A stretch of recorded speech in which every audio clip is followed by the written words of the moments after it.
இந்தாங்க தண்ணி. உட்காந்து குடிச்சிட்டு இருங்க, நான் போய் புக் எடுத்துட்டு வந்துடுறேன். சரிங்க.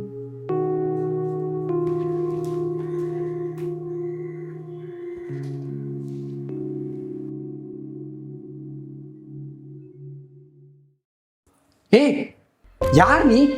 யாரை கேட்டு வீட்டுக்குள்ள வந்து உட்கார்ந்துட்டு இருக்க? எந்திரி. அவங்க தான் கூப்பிட்டாங்க. அவன் கூப்பிட்டானா? உனையங்க அறிவு போச்சு. அவன் கூப்பிட்டாலே வந்து உட்கார்ந்தாலாம். நம்ம இடத்துல குப்பை எடுக்க போறோமே, கையில அசிங்கப்படுது. அடுத்த வீட்டுல இந்த அழுக்கோட போகக்கூடாதுன்னு கொஞ்சமா சரிவில்லை. ஏய், இங்க பாரு, என் வீட்டுக்குள்ள வர்றதுக்கெல்லாம் ஒரு தகுதி தராதர வேணும். அதெல்லாம் உன்கிட்ட சுத்தமா இல்ல. மூடிட்டு வெளில போடி. சார், சீ, நீ குடிச்ச டம்ளர்ல நான் குடிக்கணுமா? அந்த டம்ளரை பார்த்தாலே அசிங்கமான கைதான் ஞாபகத்துக்கு வரும். போ.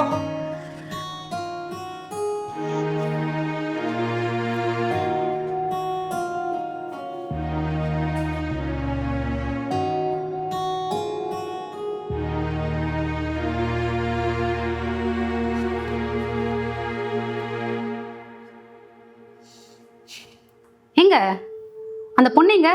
யாரு? அந்த குப்பை எடுக்கிற பொம்பளையா? இப்பதான் துரத்தி அடிச்சேன். உங்களுக்கு கொஞ்சமாச்சும் அறிவு இருக்கா? அவங்க யாருன்னு தெரியுமா? யாரு? நீரே கலெக்டராவ? லூசு மாதிரி பேசாதீங்க. நீங்க ஆக்சிடென்ட் ஆயிருந்தப்போ அவங்க தான் உங்களுக்கு பிளட் கொடுத்தாங்க.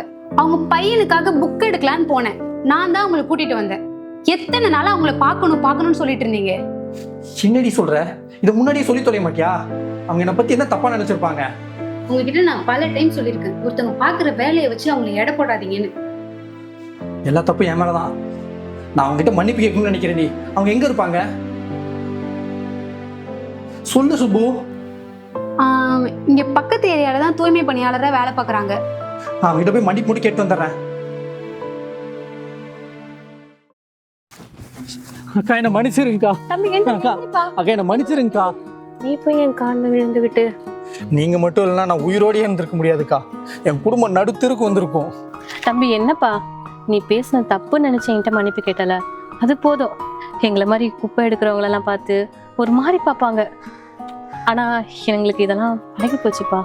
அக்கா, உங்க பையன் படிக்கிறான்னு சொன்னாங்க. நீங்க எதுவும் கவலைப்படாதீங்க. உங்க பையனோட முழு படிப்பு செலவையும் நானே பாத்துக்கிறேன்.